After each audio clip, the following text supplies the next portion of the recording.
Governor Malloy pushing again to repeal the state's 35-year-old minimum pricing law. That's the law that dictates the minimum price that can be charged for certain bottles of liquor here in Connecticut. And we're the only state in the region with that law. And the governor says it keeps prices higher than they should be. And it sends residents that live along the borders to buy in neighboring states.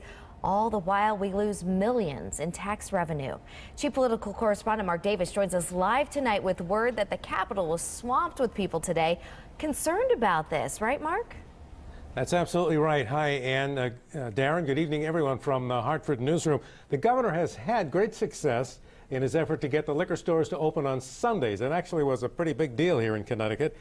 But he is continuing to face opposition and resistance to changing the pricing law. Nearly every one of the hundreds of people that jammed the Legislative Office building represents a small business employing anywhere from a half a dozen to several dozen employees. A very large percentage of the approximately 1,200 local package stores in Connecticut turned out to oppose the governor's latest attempt to change the liquor pricing in the state. The governor, who is known to favor a glass of Chardonnay, says the 35-year-old minimum pricing law artificially keeps prices for certain alcoholic beverages high. The governor's office estimates that Connecticut consumers pay $4 to $12 more per bottle for certain spirits than in surrounding states, and that the state loses a lot of tax revenue when people buy in Massachusetts, New York, and Rhode Island.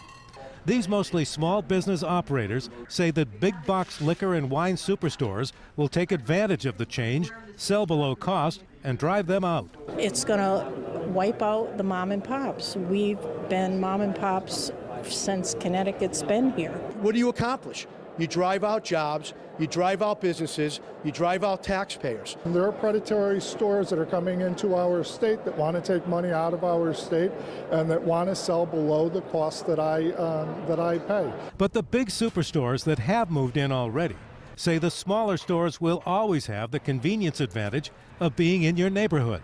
All we're suggesting is that the cost of acquisition, that is the price that someone pays when they buy a case of spirits, would be the floor.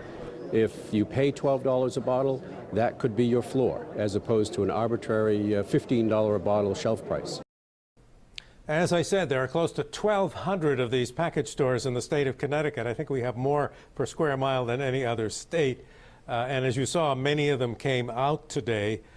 And every state lawmaker has a lot of them in their district. And they are a very potently organized group. And they firmly believe that this pricing law change would force many of them out of business. And they're going to fight real hard against it. Live from the Hartford newsroom, Mark Davis, News 8.